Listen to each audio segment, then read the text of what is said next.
So as you can see, I've got the Supra apart right now, and I wanted to kind of go over a couple things. So this is the IS300 clock spring, okay? So people said online that these are basically the same as 9397s. Now, the reason why I differentiate it, it's because 98 and the IS300 use the same clock spring. Now, here's what I can tell you. I can tell you that these outside flanges are the exact same.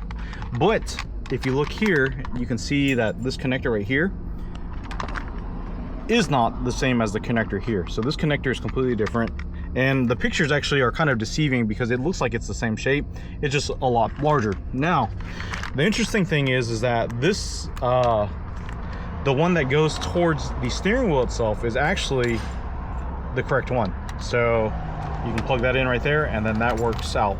Now the problem with this is that it's not going to work for us. So I wanted to go ahead and just lay that to rest, that the IS300 one could work, but it is in fact not the same. In order for the IS300 one to work, wiring wise, is that you do need this connector here. So you have to have this the IS300 side connector, and this connector though is actually pretty commonplace. So this clock spring, I think it said it was compatible with like Celicas, Forerunners, and all sorts of stuff. So I'm pretty sure you could harvest this connector. Now, if you ever watch my Stagia video, you'll know that the clock spring doesn't really matter. You really just only have to find a one pin or two pins that correlate from this side to this side. So for instance, if you just grabbed a random pin, let's just say this rightmost pin is this rightmost pin, right? You really just have to wire this to ground, and then that means that it would output ground here, and then, you know, same deal, find another pin that corresponds, and this, say the one next to it is the horn wire, and then you can attach the horn wire there, and then that's done. Easy peasy. But because I can't find this connector right here, this one, I looked online, I've looked at a couple different places, and I couldn't find one. So I've got another slick solution that's going to work here. So first and foremost, I wanted to check continuity here. So if you look at this yellow wire, it goes through the hub, through the backside. And then obviously you have this one that goes to the front, okay? So I wanna make note of that. Now, this wire right here, I'm going to check, but it should ground. So let me check that really quick here, and then we'll lay that to rest. So, boop, and, okay, so it grounds via the steering shaft, so we know that's normal. Go ahead and grab this nut and stick this back on so we don't forget to tighten it back up. Now, this one right here goes to a brass black back plate. It's going to be really hard to see because I don't want to remove it, but I'll put a picture up so you guys can see it. But there is a brass back plate here. So the brass back plate here has continuity to the yellow wire, which should be this little tang right here. So this is going to be a little difficult to do, but I'll put one end of the meter here, and we got continuity through that yellow wire, just like I said. So now that I've confirmed that, I'm going to go ahead and put this back together. I don't know what this piece should have been, like another horn adapter. I'm not sure why this is here, but we're going to go ahead and remove it just to get it out of the way, and then I'll go ahead and I'll reinstall everything. Okay, so now I've got this together. This is just a piece of really thin brass here, which is now touching this. You can see that there's a wire that's attached to it, which is now going to the rest of the clock spring wiring. And now you can see that we've got a horn. All right, so now that we've got the horn done, we actually had to do the coolant reservoir. Believe it or not, I hate to say it, guys, but I totally forgot about that guy. So when we were doing all this, the reservoir from the factory sits in this area here, but since we relocated everything, the reservoir doesn't sit there anymore. So Andrew made a little bracket here to secure the reservoir, and it's pretty tight. It's wedged in pretty good between the intercooler piping and that bracket. And so now there's one last thing that needs to be done, and that's this plate here.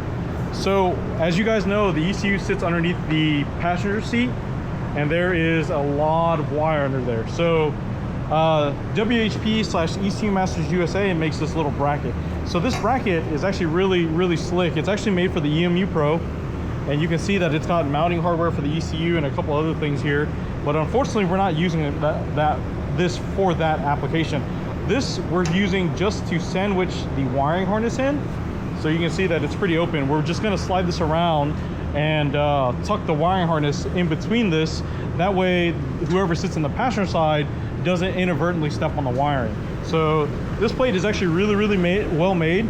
And at first, I'll be honest with you guys, when I saw the price, it was kind of like, I don't know if I want to spend that, but I actually thought that it was like a 3D printed piece.